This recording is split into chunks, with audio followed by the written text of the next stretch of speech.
பிறந்து சிறந்த மொழிகளிலேயே சிறந்தே பிறந்த மொழியாகிய என் அன்னை தமிழையும் அத்தமிழையாண்ட வள்ளுவரையும் வணங்கி இன்று வீற்றிருக்கும் அறிவுத்திறன்கள் யாவருக்கும் இந்த மூன்றெழுத்து உரிமைக்காரியின் வணக்கத்தை தெரிவித்துக் கொண்டு இன்று நான் எடுத்துக்கொண்ட தலைப்பு நன்றிக்கு வித்தாகும் நல்லொழுக்கம் தீயொழுக்கம் என்று விடுமை தரும் ஆகும். நன்றி உணர்விற்கு வித்தையாக நல்லொழுக்கம் அமையும். தீயொழுக்கம் எப்பொழுதும் துன்பத்தையே தரும்.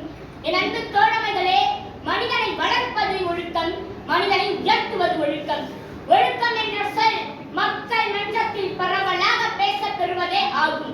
ஒழுக்கம் வேறு, தீய பழக்கங்கள் வேறு. தீய பழக்கங்களை ஒழுக்கத்திற்குள் அடக்கலாம், ஆனால் தீய பழக்கங்கள் ஒழுக்கத்திற்குள் வராது. கல்லுண்ணல் முதலிய குற்றங்கள் ஒழுக்கக்கேடுகள், அவை தவிர்க்கத்தக்கவை. ஒழுக்கம் ஒழுகல், மற்றவர்களுடன் மோதாமல், மற்றவர்களுக்கு தீங்கு நேராமல் வாழ்வது நடப்பது ஒழுக்கமுடைமை. உலகத்தோடு ஒட்ட ஒழுகல் ஒழுக்கம் என்கிறது திருக்குறள். மனிதர்கள் சமூக பிராணிகள். மனித வாழ்வு சமூக வாழ்வு. மனிதர்களை சமூக வாழ்வில் நிலைபெறச் செய்வனவெல்லாம் ஒழுக்கமுடைமை. மனிதர்களின் சமூக வாழ்விற்கு தீங்கு செய்வனவெல்லாம் ஒழுக்கக்கேடுகளாகும். உலகம் வேண்டுவது ஒழுக்கத்தை. சுயநலம் தீய ஒழுக்கம். பொதுநலத்திற்கு எதிரான சுயநலம் தீய ஒழுக்கம். வாழ்க்கையை சிதைக்கும் சுயநலம் தீய ஒழுக்கம் என்கின்றார் நம் விவேகானந்தர்.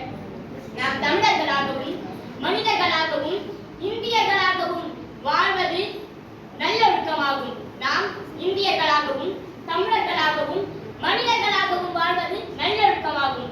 உலகத்திலேயே மிகவும் உயர்மையானது என்றால், மிகவும் முக்கியமானது என்றால் அது உயிர். ஆனால் அந்த உயிரை விடவும் மேன்மையானது ஒழுக்கம் என்கின்றார் நம் வள்ளுவ பெருந்தகை. ஒழுக்கம் உயிரினும் ஓம்பப்படும் என்று. இந்த உலகத்திலேயே உயர்வானது கல்வி என்பதை பிச்சை புகினும் கற்கை நன்றே என்று கூறினாலும், அந்த கல்வியை விடவும் மேன்மையானது ஒழுக்கம் என்பதை ஆர்வழி உலகத்து மக்களுக்கு எல்லாம் ஓதலின் சிறந்தன்று ஒழுக்கமுடைமை என்கிறது முதுமொழி காஞ்சி. உப்பில்லா பண்டமும் ஒழுக்கமில்லா செயலும் குப்பைக்கு சமம் என்கின்றார்கள் நம் சான்றோர்கள். ஒழுக்கமில்லா செயலும் உப்பில்லா பண்டமும் குப்பைக்கு சமம் என்கின்றார்கள் நம் சான்றோர்கள். ஒழுக்கம் உயர்வு தரும். ஒழுக்கம் இருந்தால் உலகே தொழும். நீரின்றி அமையாது உலகு, சாதி மதம் பார்க்காது பழகு. ஒழுக்கமே நம் உண்மையான அழகு. பூவில் உள்ள தேனின் மனமை தேடி தேனீக்கள் சூழ்வது போல் நிலையான ஒழுக்கம் அமைந்திருந்தால் அவரை இந்த நாடே தொழுதிடுமே. பணம் இருந்தால் மட்டும் ஒருவர் உயர்ந்து விட முடியாது. ஒழுக்கம் இருந்தால் மட்டும் போதும் எவரும் தாழ்ந்து விட முடியாது. பணம் இருந்தால் மட்டும் எவரும் உயர்ந்து விட முடியாது.